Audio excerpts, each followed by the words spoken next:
part of the installment to buy the bank shares. So as the client pays the bank, the share of the bank diminishing goes down, drops, and the share of the clients goes up until the client fully owns the car or fully owns the property. And as the client owns shares of the property, the lease or the rent, the rental payment also drops because the share of the bank drops. So the lease or the rental payment also drops.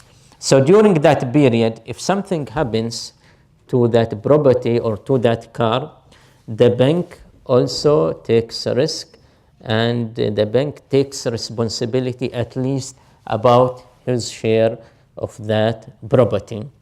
And this is a great principle in Islamic finance. It's called profit and loss sharing. The profit and loss sharing. In Islam, the money does not in itself generate money like the interest-based loans. In Islam, there has to be work. There has to be something on the ground. There has to be partnership. There has to be a risk to be taken by each partner in order for each partner to gain loss. This is called profit and loss sharing. And in other words, no risk, no gain. If there is no risk, you are not entitled to take a gain. The topic of Islamic finance is so vast, as I said at the outset of this talk, and I believe there are so many questions in one's mind, but we have to stop at this point. We have to respect your times, and at this point we finish, and we can take some questions, if you will, at the end of the talk. I ask Fadl. I thought with loans in the Islamic banking should be time-bound as well. Should not be exceeding a certain, like when you start the transaction, if it's like 5 years, it should not increase to 6 years or 7 years. It should be like time-bound with the same amount and same installment. Usually in the Islamic products, they agree in predetermined period and in agreed fixed amount of price or money. And the Islamic bank cannot charge in case of rescheduling the debt. It's called rescheduling the debt.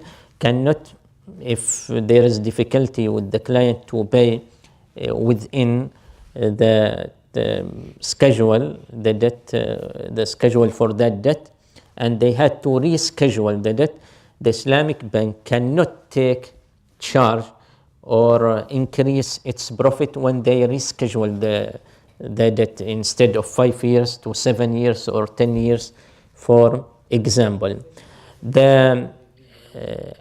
It has to be predetermined at the beginning, but if it happens that they need to reschedule the debt, in this case, they can reschedule the debt, but without any increase in the profit. And this is agreed upon issue in classical Islamic finance. It's called أنظرني وأزيدك. Postpone. The Arabs in the pre-Islamic era, in the ignorant era before Islam, they used to say, if the debtor is insolvent, couldn't pay, if the debtor is insolvent, he comes to the creditor and says to him, أنظرني وأزيدك. Give me a leeway, give me a delay, and I'll give you more money or more profit. This is prohibited by the consensus of all Muslim scholars. And this is the usury that Allah subhanahu wa ta'ala prohibited in the Holy Quran. So in Islamic bank, they can reschedule the debt, but the bank cannot take interest or take additional fees for that delay or for that leeway. If it happens that the Islamic banks took from the customer, that charges don't go to the bank, to the account of the bank. it goes to the account of, as I said, a charitable account, which and the money of this charitable account is given to the poor, to the needy, to charitable organization. The bank can never, ever, in any way, shape, or form, avail from this amount of money. And there is what is called Sharia audit organization or board within each bank. There is Supreme Sharia Audit Authority belonging to the central bank. Beside that Supreme Sharia Audit Organization within the central bank or commission, in each single bank there is a Sharia Audit Authority or commission, and which are not part of the bank. They are hired, and there are what is called internal Sharia reviewer within each bank, the Sharia audit unit within each bank, and Allah knows best. Okay. Part of the profit is to pay salaries. Yeah, of course. Operational expenses. Of course. Yeah, this is one of the misconceptions why Islamic banks are so greedy, and they overcharge people, because in conventional banks it's just a loan. There are no operation in the bank, no complicated operation, and the conventional bank just lends you the money, and he doesn't ask about your enterprise or project, whether it fails or succeeds. It doesn't take any risk. Once he has lended you the money, he doesn't ask about you. Even if your project fails, it doesn't matter to him. You will have to pay him your loan plus interest. But while in Islamic banks, the banks follows you and takes risk, and the operation of financing is too long in Islamic banks. It's not just a loan. You need to, the bank goes and look for commissions and goes to buy the car and takes it under ownership, maybe to its store.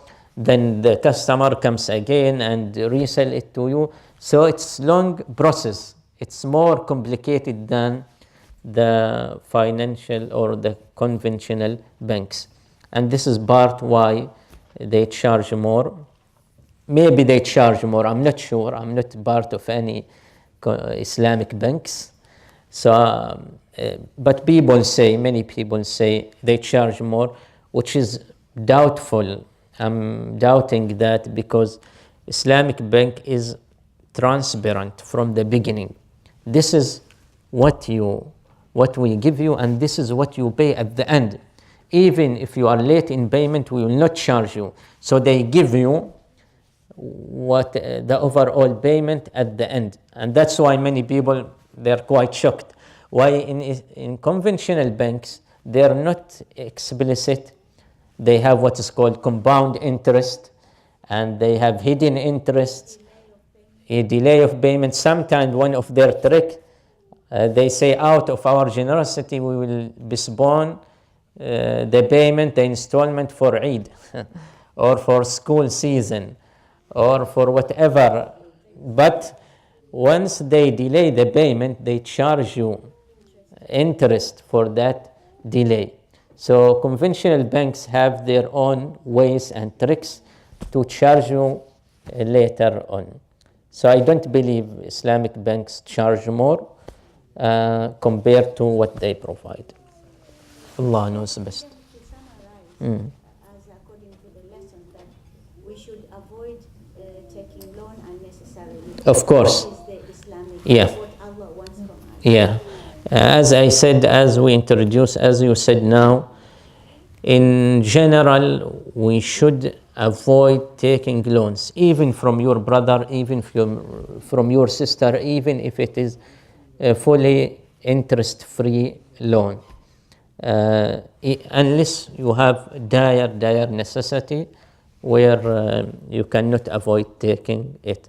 Because as I said, in Islam, it's reprehensible to take a loan unnecessarily.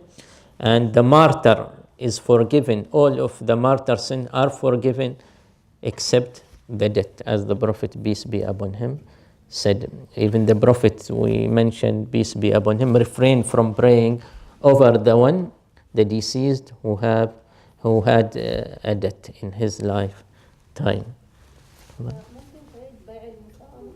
بيع المساومة, yes. As I said, the بيع or the sale is of two types.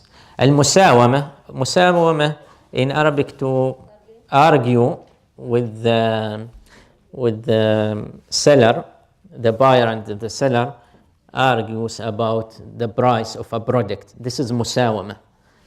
And most of the sales are بيع المساومة, in which the sellers doesn't have to tell you about the original price. So that is مساومة.